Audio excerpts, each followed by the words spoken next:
บัดนี้พระคุณเจ้าองค์ที่จะประกาศรัตนปริญและนำถวาย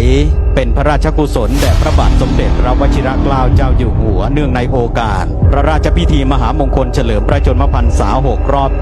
72 พรรษา 28 กรกฎาคม พุทธศักราช 2567 และทุกท่านได้พรั่งพร้อมณลานบุญลานธรรมแห่งนี้แล้ว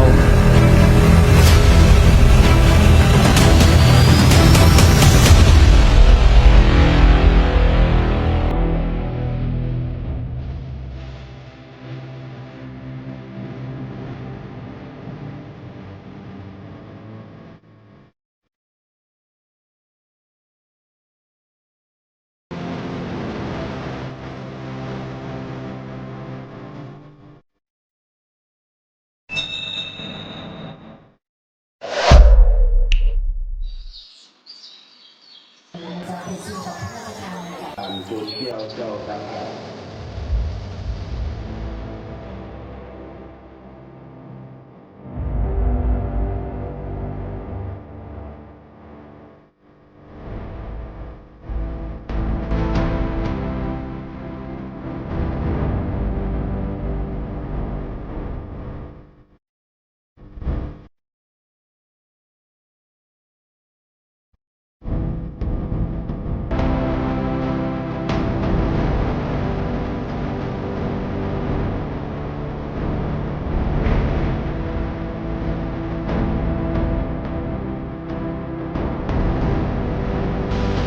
ขอรับเมตตาธรรม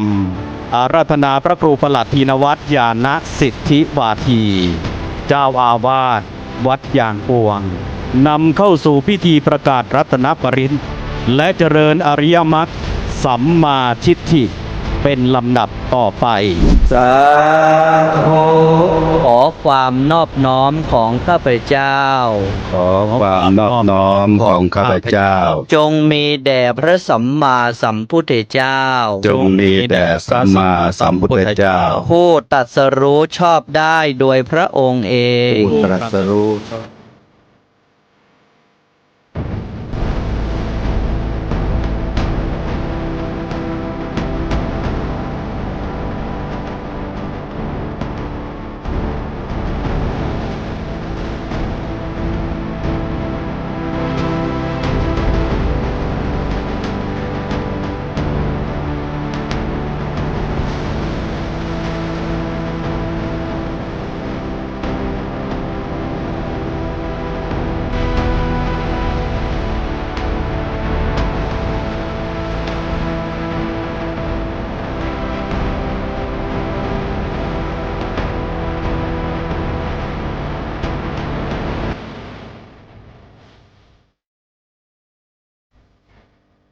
ที่กล่าวว่าปีนี้เป็นปีที่พิเศษสำหรับรายการรถด่วนขบวนพิเศษกลุ่มหนุ่มสาวจังหวัดเชียงใหม่ของพวกเราชาวเชียงใหม่เพราะ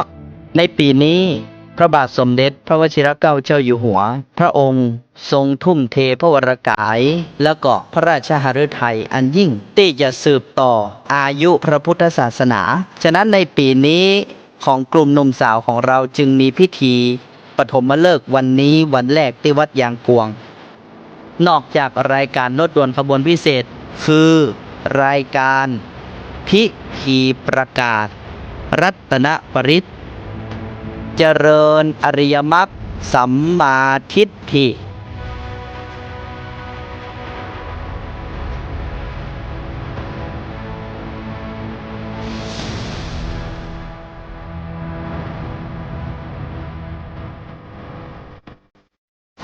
เทวดา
ท่านบอกว่าแนวทางแห่งการพ้นทุกข์อย่างแรก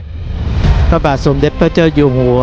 ได้บอกไว้ว่าเพื่อเราท่านทั้งหลายนั้นนึกถึงพระรัตนตรัยท่านได้เขียนเป็นคาถาไว้ว่าพุทโธเมนาโถธัมโมเมนาโถ